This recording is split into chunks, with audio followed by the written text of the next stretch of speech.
A perseguição brutal aos judeus foi um dos capítulos mais sombrios da Segunda Guerra Mundial. Guetos, campos de concentração e um genocídio sistemático marcaram a história, mas uma questão crucial permanece: por que Hitler odiava tanto os judeus? Como esse ódio se espalhou tão rápido e de forma tão devastadora pela Europa?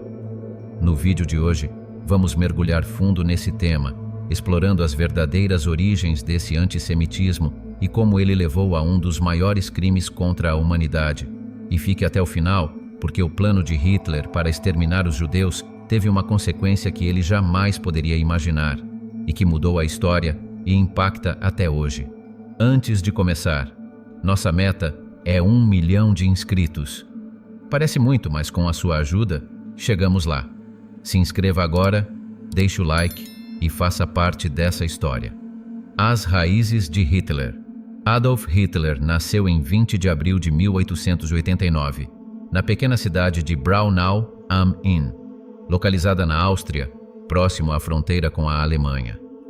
Desde cedo, sua vida foi marcada por um ambiente familiar instável e repleto de conflitos.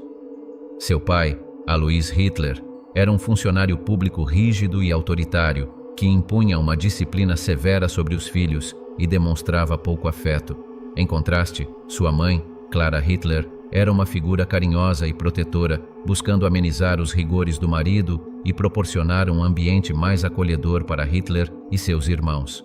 A relação de Hitler com o pai foi complicada e repleta de desentendimentos, especialmente porque Alois desejava que seu filho seguisse uma carreira na burocracia estatal, enquanto Hitler sonhava com a vida artística. A morte de Alois, em 1903, representou um alívio para o jovem Hitler, que passou a ter mais liberdade para perseguir seus próprios interesses. Apesar da atmosfera doméstica turbulenta, não há indícios de que Hitler, durante sua infância, nutrisse qualquer sentimento antissemita. Ele era um estudante mediano e demonstrava grande interesse por história e artes. Seu desempenho escolar, no entanto, começou a declinar na adolescência, principalmente após a mudança da família para Linz. Foi nessa época que ele desenvolveu um fascínio por figuras históricas alemãs e começou a nutrir uma visão nacionalista romântica, idealizando um futuro grandioso para o povo germânico. No início do século XX, Hitler mudou-se para Viena, a capital do Império Austro-Húngaro, com o objetivo de ingressar na Academia de Belas Artes. No entanto, ele foi rejeitado pela instituição em 2 ocasiões, em 1907 e 1908, sendo informado de que seu talento não era suficiente para se tornar um pintor profissional. A frustração com o fracasso de seu sonho artístico marcou profundamente sua vida. Sem perspectivas concretas, Hitler passou a viver de maneira precária, recorrendo a pequenos trabalhos e vendendo aquarelas para sobreviver. Durante esse período, morou em albergues para indigentes e frequentou cafeterias e bibliotecas, onde começou a absorver discursos nacionalistas e ideologias extremistas.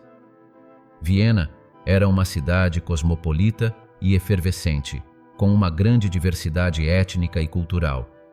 A presença significativa da comunidade judaica, aliada ao acirramento das tensões sociais e políticas da época, alimentou um sentimento crescente de antissemitismo na sociedade vienense. Hitler, imerso nesse ambiente, passou a ser influenciado por figuras que utilizavam o ódio contra os judeus como instrumento político. Um dos principais exemplos era Karl Lueger, o prefeito da cidade, que fazia uso do discurso antissemita para angariar apoio popular. Além dele, diversos escritores e teóricos defendiam ideias racistas e ultranacionalistas que começaram a moldar a visão de mundo de Hitler. Ele passou a associar os judeus a problemas econômicos e sociais, construindo uma narrativa de que eles eram responsáveis pela decadência da sociedade e pela suposta corrupção dos valores germânicos. O impacto dessas influências foi aprofundado quando Hitler serviu como soldado na Primeira Guerra Mundial. Alistando-se voluntariamente no exército alemão em 1914, ele atuou como mensageiro no fronte ocidental e foi condecorado por bravura em algumas ocasiões. No entanto, o conflito foi devastador para a Alemanha, que após anos de batalhas intensas, saiu derrotada em 1918. Para Hitler e muitos outros soldados, a derrota foi um golpe traumático e a teoria da punhalada pelas costas, que alegava que a Alemanha não havia perdido a guerra militarmente, mas fora atraída por judeus, comunistas e outros inimigos internos, começou a ganhar força. Esse mito encontrou eco na mente de Hitler, reforçando seu ódio contra os judeus e aprofundando sua convicção de que uma regeneração nacional era necessária. A assinatura do Tratado de Versalhes, em 1919, intensificou ainda mais o ressentimento de Hitler. O acordo impôs pesadas sanções à Alemanha, incluindo perdas territoriais, severas restrições militares e indenizações financeiras exorbitantes. Para Hitler, essas punições representavam uma humilhação inaceitável e uma traição ao povo alemão. Ele passou a culpar os judeus e os socialistas pelo colapso da Alemanha, alimentando ainda mais seu desejo de vingança e sua busca por um movimento político que pudesse restaurar a grandeza da nação. Retornando à vida civil e entrada no Partido Nazista. Ao retornar à vida civil, Hitler se envolveu com grupos nacionalistas e, em 1919, ingressou no Partido dos Trabalhadores Alemães, que mais tarde se tornaria o Partido Nazista. Sua habilidade oratória e sua capacidade de mobilizar massas rapidamente o destacaram dentro do partido, permitindo que ele assumisse a liderança do movimento.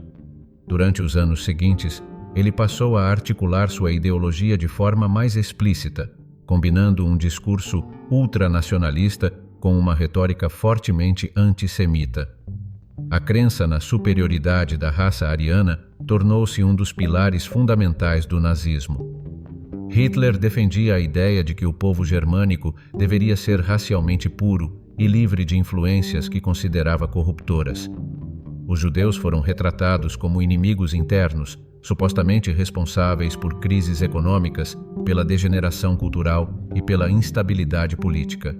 Esse ódio não era apenas uma obsessão pessoal de Hitler, mas foi incorporado à estrutura ideológica do nazismo como um todo. A propaganda nazista desempenhou um papel central na disseminação dessa visão, utilizando jornais, rádios e discursos públicos para retratar os judeus como uma ameaça existencial à Alemanha. Em 1925, Hitler consolidou suas ideias no livro Mein Kampf, no qual expôs sua visão de mundo e seus planos para a Alemanha.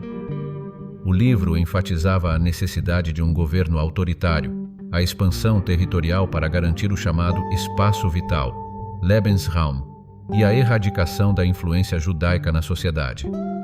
A crise econômica que assolou a Alemanha na década de 1920, agravada pela Grande Depressão de 1929, fez com que sua mensagem encontrasse ressonância em um público desesperado por soluções.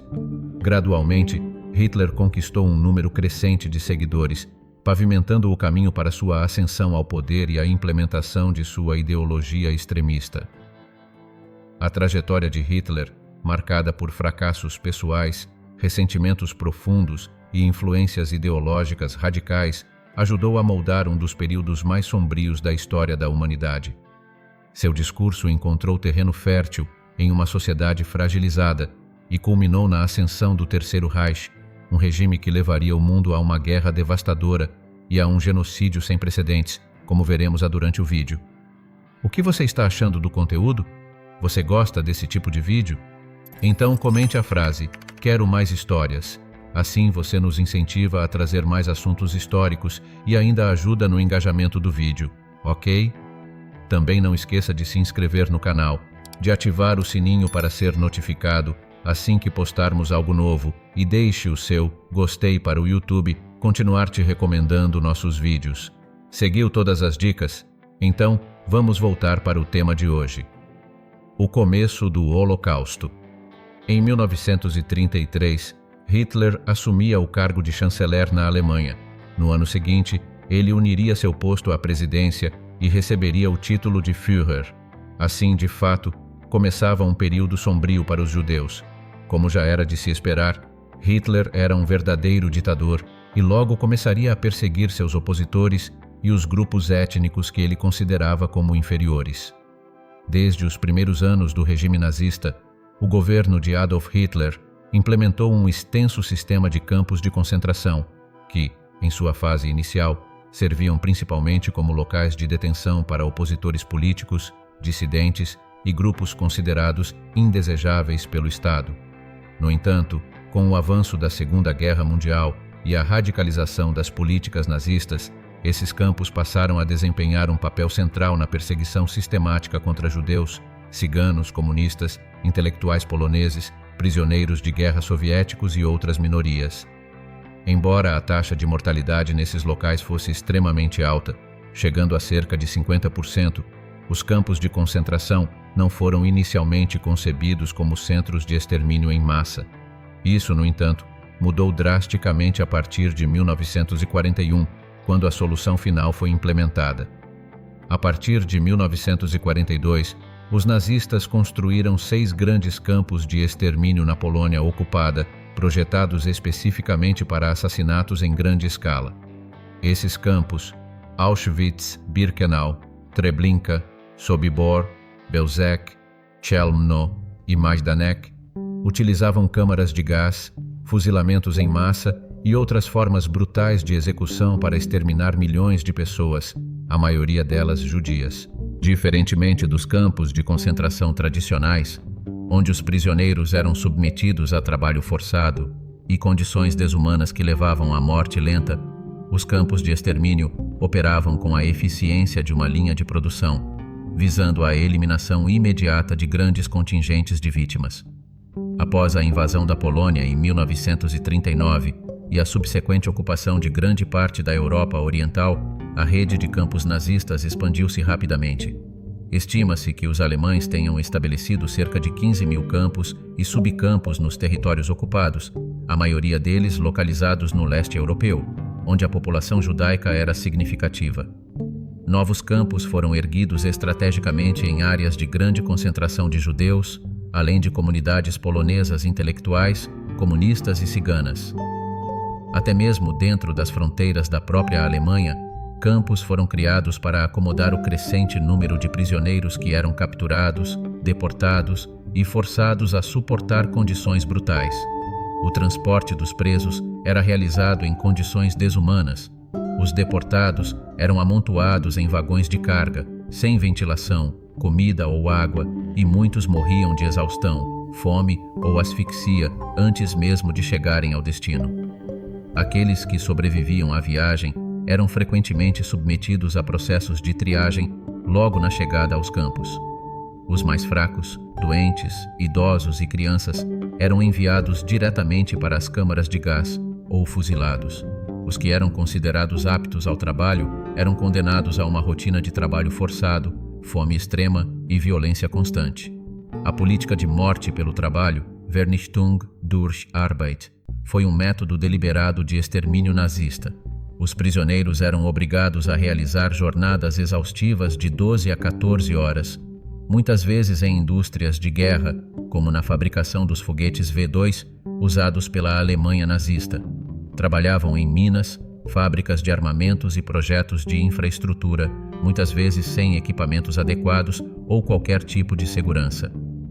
Quando atingiam um estado de debilidade extrema, eram simplesmente descartados, seja sendo enviados para as câmaras de gás, forçados a entrar nos Gaswagen, caminhões de gás, ou executados por fuzilamento.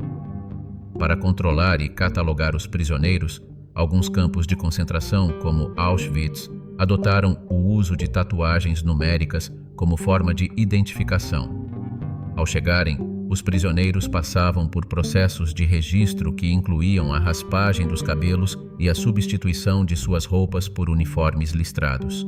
Após isso, aqueles considerados aptos eram designados para longos turnos de trabalho, frequentemente realizados sob temperaturas extremas e sob a constante vigilância de guardas SS.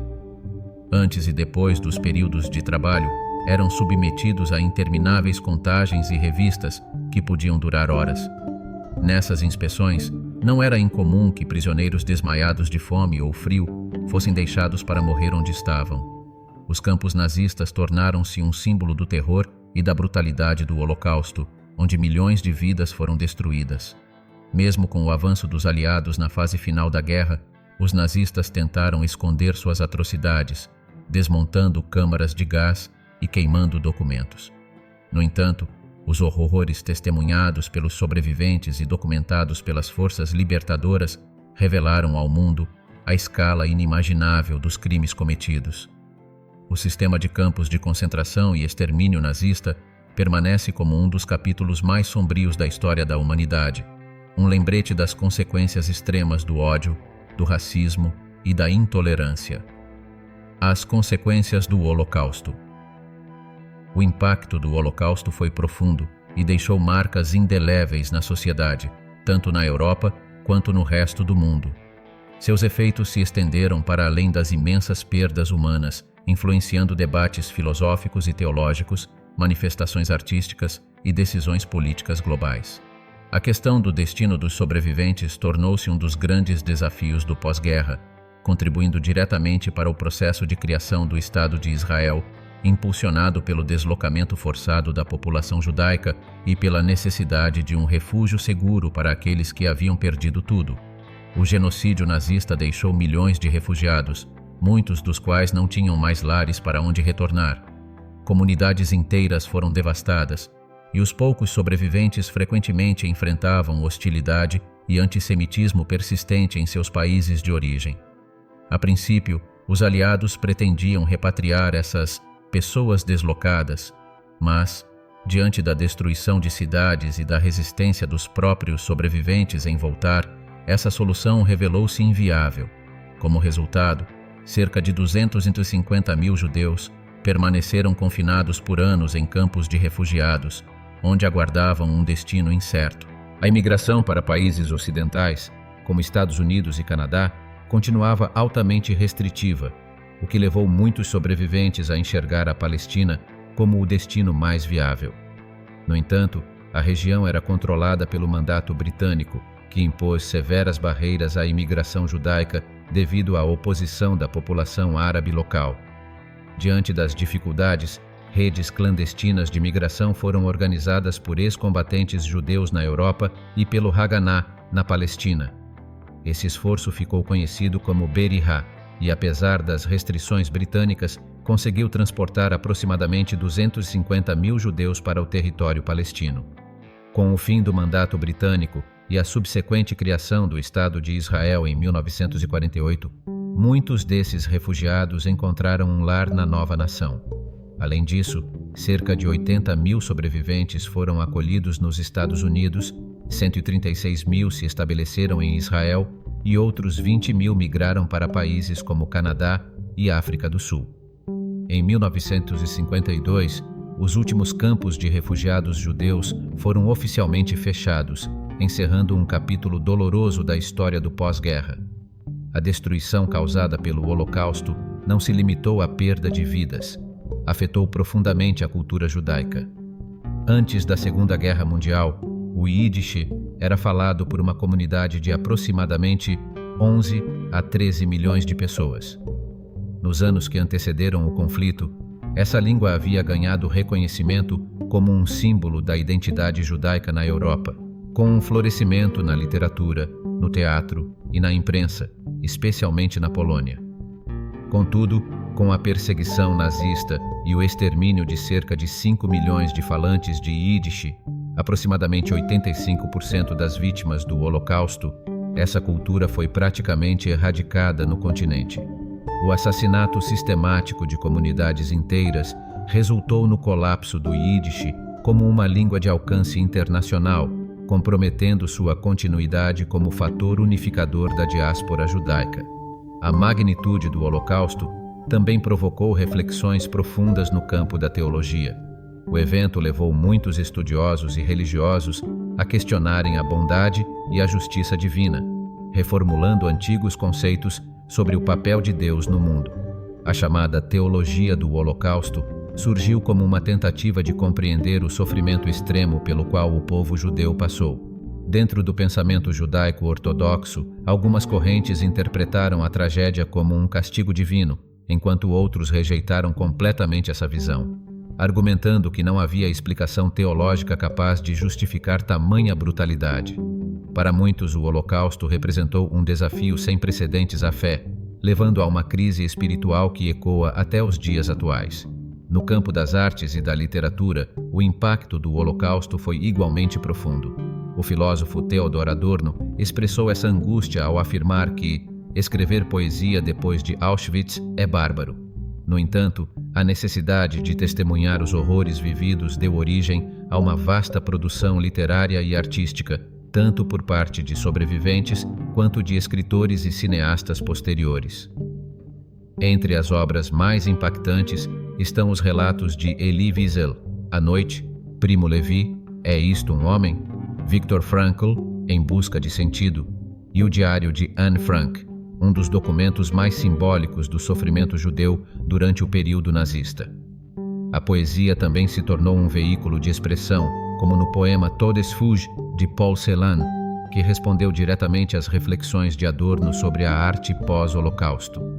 No cinema, o Holocausto inspirou diversas produções que ajudaram a educar o público e a manter viva a memória da tragédia. Filmes como A Lista de Schindler, O Pianista e A Vida é Bela receberam reconhecimento mundial, trazendo histórias emocionantes sobre a resistência, o sofrimento e a sobrevivência em meio ao genocídio. Com o passar dos anos, e à medida que a geração de sobreviventes envelhece, iniciativas voltadas à preservação da memória do Holocausto tornaram-se cada vez mais relevantes. Projetos como Survivors of the Shoah, fundado por Steven Spielberg, e documentários como Four Seasons buscam registrar os testemunhos dos que viveram esse período sombrio da história. Além disso, instituições dedicadas ao estudo e à lembrança do Holocausto foram estabelecidas ao redor do mundo, como o Yad Vashem, em Israel, e o Museu Memorial do Holocausto, nos Estados Unidos. A ONU instituiu o Dia Internacional da Lembrança do Holocausto em 27 de janeiro, para garantir que as futuras gerações jamais esqueçam as atrocidades cometidas. O Holocausto não apenas destruiu milhões de vidas, mas também transformou o curso da história, deixando um legado de dor, reflexão e a constante necessidade de lutar contra o ódio e a intolerância. O que você achou do vídeo de hoje? Comente! A Segunda Guerra Mundial é repleta de histórias incríveis, em todos os sentidos, mas poucas são tão impressionantes quanto a de Audie Murphy. Ele foi um dos grandes heróis na luta contra os nazistas, mas também se tornou um dos maiores nomes de Hollywood nas décadas de 50 e 60. Como tudo isso foi possível? Ficou curioso? Então clique no vídeo que está aparecendo aí na sua tela de recomendações para conhecer toda a incrível trajetória de Audie Murphy.